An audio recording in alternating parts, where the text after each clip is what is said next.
next episode of your top tips for booking your first trip to Florida.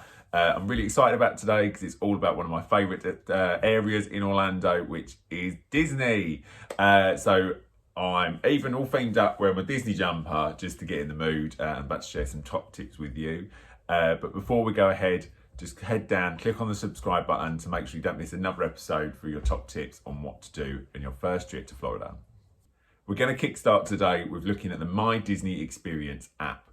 This is what I was talking about yesterday. If you've got your agenda ready and you want to plan your days, this is going to be the ultimate Bible for anyone that's planning to go to Disney World. It's filled with so much information, top tips, wait times, restaurant availability, and if you're staying on or off site, it's going to be the number one tool you're going to use if visiting the Disney parks. So hopefully this has worked. I think I'm doing some sort of wizardry. There should be some split screening going on right now. And you should be able to see my phone appear this side or this side, one of the two. I'm not going to point anymore because I'm probably going to get it wrong. So I'm an iPhone user. I've tried with Android. I can't get to grips with it. The one time I had an Android phone, I was in Thailand. Someone dropped it. I lost all my photos because the screen smashed and we couldn't unlock it again. So I converted back to Apple. I've never looked back since. However, you should now be able to see the screen appearing. You can see my app library. So it's really simple. I've already downloaded it. This is what the app looks like. So you can see at the top, it's the Disney World app. It's got a Mickey head on it with a circle around it. Find that on the Apple Play Store and download it. When you click the app, this is how it loads up. Mine looks slightly different because I'm already logged in because I'm on this app almost every single day, but this is what it kind of looks like. You can set up your own profile on the app as well. Mine's using my favourite characters, but you can change the avatar, you can change your name on it, you can go through and update all your personal details. For UK residents, you'll put your address in, but nothing's actually going to come out to you because it'll all be waiting for you at Disney if you're staying on site. But you can also go through and check out the magic bands as well. If you are staying at a Disney Resort hotel, you will need to log into the magic band section just before your trip to make sure you put your colour and add any personalisations to your bands that you wanted to, because you can get your name added onto the back and it's a really cute keepsake. If you were to lose it, you can also deactivate it on there as well. If you're staying on site, then you can also use your magic band to pay around the parks as well. Using the My Disney Experience app, you can add your card details on, so you can literally tap away a bit like contactless around the park. You can set a PIN code as well, so it's all safe. No one's going to go on a big spend up. And for children, you can actually set them a limit and also their own PIN code so that you can check them out how much they're spending every single day as well. So continuing on to the home page then, this is how it looks now. At the top, you've got some really important advice, which is the updated experiences section. I'd highly recommend having a read. There's so much information on there now because obviously with the COVID world, everything's changed slightly at Disney. You do need to make some reservations before you go. It's got about sanitisation, about COVID testing, vaccines, social distancing. Everything is on there that you need to know. It's quite a lot to read. So in true Disney form, if you scroll back up to the top, they've made it into a handy video for you to save you time reading. But both information is the same. You do what you want to do. Back on the main screen, a little bit further down, you can now see a section called Make Theme Park Reservations. So whether you're on-site or off-site guests, you will need to complete this. So as soon as you purchase your theme park tickets, if you remember yesterday, we said about buying them as early in advance as possible, you need to contact your theme park ticket supplier and they will give you your Disney reservation number so you can head online and pre-book in your days that you want to go. Because of social distancing at the moment, and the 50th anniversary that's coming up, they are trying to limit the amount of guests that are going into parks each day. They've introduced park hopping again now, but it's not going to be until the afternoon. So just keep an eye on what slots are available. Obviously, the only thing that as a Disney avid goer that I would recommend is that you, if you book a reservation, turn up for it. If you don't want to go, cancel it. Obviously, these places are like gold dust at the moment. So make sure that you're allowing families that want to go to the park the opportunity to if you can't be bothered to go for the day. A little bit further down, you can see the 4 main park areas. You've got Magic Kingdom, Epcot, Hollywood Studios and Animal Kingdom. If you click on those, you can see what time the parks are open for the day. If you go into it a little bit further, you can select the days that you're going to be there, and you can also see any main priorities, what times the parks are opening and closing. On some of the dates as well, they've added the extra magic hours back in, so you can see what those are for on-site guests too. I'd highly recommend just downloading the app and having a little play around. Make sure you know your way around it and how to navigate around the app before you get to your destination. You don't want to be arriving in Florida, not having opened it before and being absolutely clueless. So this is going to be a really good tool to get around and see everything that's there. One of my favourite functions of the My Disney Experience app is the maps. So you can use this to literally zoom in and out of all of the parks, see a complete overview, find out directions to certain things as well. Because I'm in the UK, this isn't live at the moment, so the park's actually closed, so it's not showing you any wait times and things like that. However, normally it will. That's why you would look in advance and see what's available to you. What the good thing about the app as well is it's not just rides that it's going to update you on. So at the very top, you can change the filters so that you can pick which parks you want to see. In the middle, you've got like a drop down arrow section where you can pick restaurants, you can pick like local services, restrooms, all that sort of thing. With the restaurants, if you're in the parks, it will tell you what's closest to you, what's got the nearest availability, what's on the menus, and you can do all that from your phone. And a lot of the restaurants now, which are quick service restaurants, you can actually order your food and it will tell you when to go to the window, pick up the food and off you go. It's really, really simple. Absolutely loved it. Used it loads of times myself. And there's just so much to see and explore just on the app on its own. So make sure you know how to use it before you get there. With dining reservations, they're actually available 180 days before you travel. So this is why it's really important to have a little scroll through, see what you want to do. For me, there's some real top tips for must-do restaurants in Disney itself. I'm going to do that on a separate video, so keep your eyes peeled for that one. Because if you don't book them, you're not going to get in. If you are staying on site at Disney, it's one of the most magical experiences you could possibly do. It really, really immerses you completely in the experience itself, and you get extra benefits as well for staying on site. Obviously, that might be slightly different at the moment because of COVID, and I'm going to get bored of saying that, but just in case, obviously just check on Disney World's website to make sure you're up to date with the right information for when you're actually traveling. I'm going to base it on pre-COVID or post-COVID times so that it's back to a normal sort of way of life. Depending where you stay, depends what features and benefits you get. So if you stay on site, everybody gets access to the extra magic hours. That is a real tongue twister to say.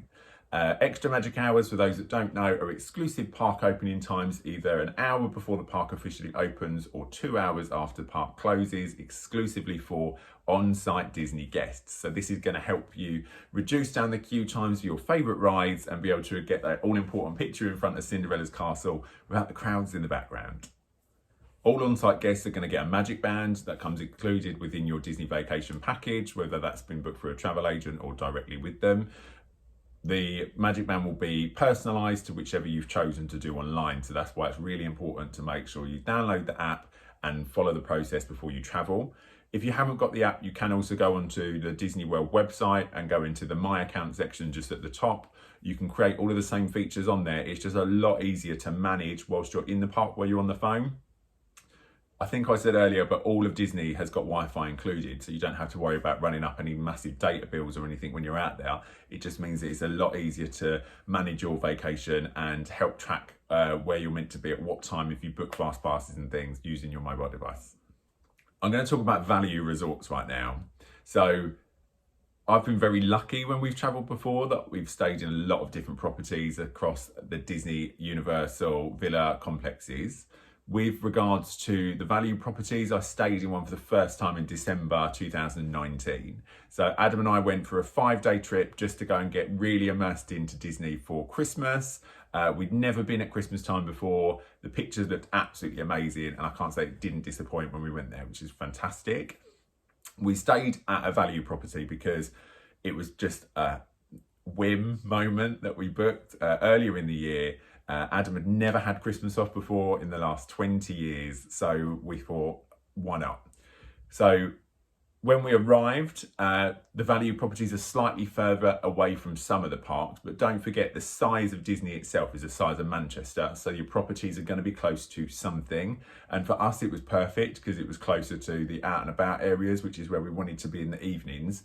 And it meant that we weren't spending ages getting down to Disney Springs, that sort of stuff. With the value properties itself, I think it does exactly what it says on the tin. You still get the Disney experience and the hotels are quite heavily themed. So we did the All Stars Resort, which has got 3 different themes. It's entirely up to you which one you choose to do. There's only a slight different price disparity normally, but they're quite a basic sort of accommodation. The room size isn't huge, but it's more than comfortable for us. We had 2 queen size beds in, which most of the resorts in Disney do, with wash area, all that sort of stuff. Where the rooms are, it was quite a walk to the main complex. There was shuttle buses every single day from the resort itself, and the hotel had its own quick service restaurant and a shared swimming pool. Being December, the pool was heated, which is brilliant because when it was freezing cold, we could still get inside. It just was a little bit of a walk for us to get to the main area, but you'll find that most Disney properties are a really large size, so you're going to have to walk to something. So choose the hotel that is right for you rather than walking distance or that sort of stuff. Unfortunately, Disney cannot guarantee rooms before you travel. With the value properties, all of them have swimming pools. They all have really lovely, clean, classic, simple room theming, unless you go for Art of Animation, which is slightly more themed within the room types as well. I loved it. It did exactly what I needed it to do, and I'd highly recommend it for anyone that is a first-time Disney goer and staying on site, because once again, if you're out and about and you're in the parks and you're not too fussed about facilities that are going to be actually at the property, then it's perfect. There was a fridge in the room as well, which meant that we could go to a local store, grab a load of water. So in the evening, we had drinks there as well, rather than having to keep walking back to the main restaurant or to a different shop. I'm going to skip moderate hotels for a minute and come back to that later on. I'll explain why then. I'm going to head to the deluxe properties now. I love the deluxe hotels. They look absolutely stunning. One of the most popular resorts is the Animal Kingdom Lodge. You can upgrade to a Savannah View room and overlook the Serengeti that Disney have created in the resort itself. See giraffes feeding from your balcony, all that sort of stuff. It's absolutely magical.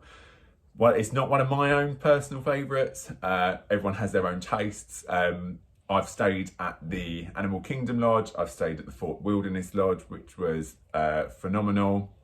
I've stayed at the Yacht and Beach Club, which is my personal favourite out of the deluxe, just because of the theming. You've got the kitchen sink challenge there, and it's brilliant for adults because you're straight on the boardwalk, so you've got entertainment in the evening as well, should you want to go out for a drink or a dance. You've also got the Grand Floridian, which is the Mary Poppins-esque sort of vibe. It's right next door to Magic Kingdom. They're currently building a walkway so that you can be able to access Magic Kingdom even quicker. It's got its own monorail stop. It's nice and easy to get out and about. And most importantly, I think my favourite thing when we stayed there was the marina. And if you sit there, some evenings they pipe music in so you can watch the fireworks whilst sitting outside, enjoying an ice cream, not in the hustle and bustle of the parks, just watching them go over the castle in the distance. So the advantage of the deluxe hotels is much larger rooms, better facilities. You've got spas in most of the hotels. You've also got the functionality of hiring boats at some of them. You can go on the Grand Lake. You can do whatever you please. The decoration is gorgeous. It's gone into the real intricate detail. So when we stayed at the Floridian, for example, it's got quite a floral sort of theme inside, but when you actually look closely, it's actually hidden Mickeys in the wallpaper. Some of the screws on the lampshades are actually Mickey heads. It's all absolutely phenomenal. It felt really premium. The service is fantastic at all Disney properties, so I wouldn't say it was better than anywhere else. It was just convenient for what we wanted. It was absolutely stunning in the evening to be able to sit outside on our terrace, and at the time they had the nighttime spectacular on the lake, which I believe is coming back very soon. Let's talk about moderate hotels. So the moderate properties at Disney are actually my personal favourite. I think that they're great value for money. What you actually get on site at the actual hotel is brilliant. You always have a decent sized swimming pool. The rooms are slightly bigger than they are at the value properties, and the decor is just perfect for what you want. So my personal favourite for the moderate hotels is the Port Orleans Resort. I just think it had everything I wanted it to have. There was bars, there was plenty of restaurants to choose from. I liked the fact you could use both resorts for their swimming pools as well. And I loved the ease of access to get out and about to the different parks and also the nightlife. So you can easily catch a boat from Port Orleans down to Disney Springs area, and that runs until quite late into the evening, which is brilliant. If you wanted to stay out a little bit longer, then you can easily get an Uber or a Lyft back to the hotel and don't feel like you've missed out on anything. One thing I will say when you're choosing to stay at Disney, yes, you do get a lot of extra benefits from staying in different grades. However, you need to remember that most facilities are actually available to you no matter what hotel you stay in. So if you wanted to dine at a different hotel or go and use a spa, that's absolutely fine. You can be staying in a value property and go and use some of the facilities at the deluxe properties. You just need to make a reservation before you go.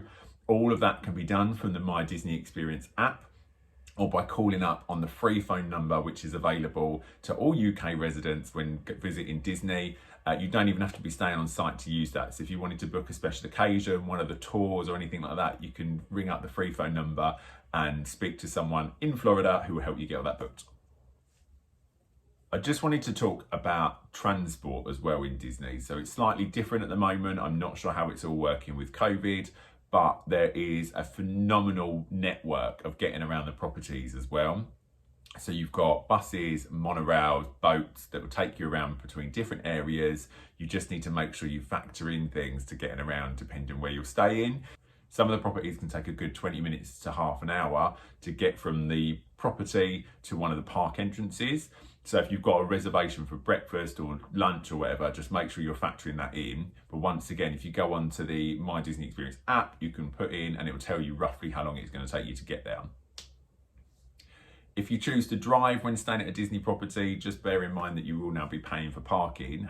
However, for me, I think a car is an essential part of everyone's stay. I don't think you need it for the full duration, but the advantage is that Disney have actually got their own car care centre on site, which is basically Alamo, Europe, Car, and a couple of others, I believe, based in the Disney vicinity. So they'll actually, if you book it for a couple of days, you can ring them up, they'll come and pick you up in like a bus, shuttle, whatever you want to call it, take you there so you can pick up the car, go and use it for a couple of days or the day, drop it back again, and then they'll drop you back to your hotel.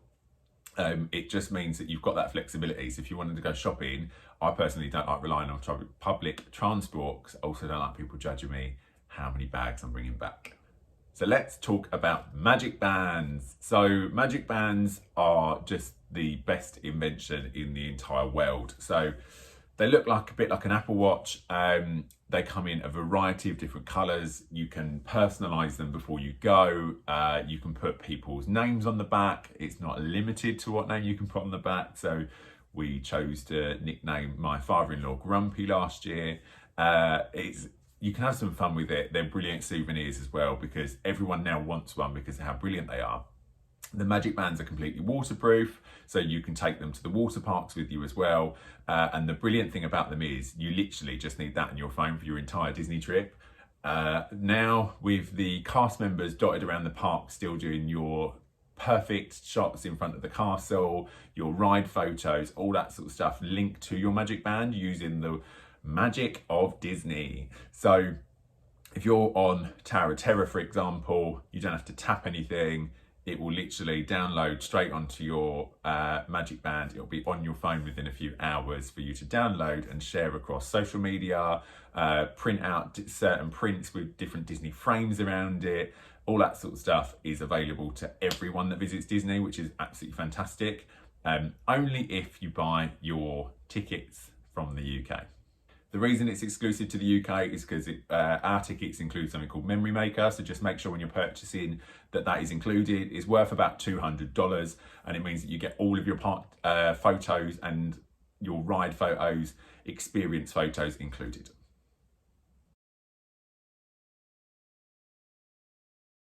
When you're booking stuff that needs pre-booking, this is what you can use your app for, or use that free phone number, which is I'm actually going to put in the comments below. So make sure you're making the most of your reservation. Number one for me is Be Our Guest in Magic Kingdom. It is one of my favourite restaurants of all time. I was so excited when I saw it being built. Now I've been there probably 15 times since it's opened. I'm very, very jealous that I can't go there right now, and I've seen loads of pictures on Instagram and stuff of people dining there again. But you have two different dining experiences at Be Our Guest.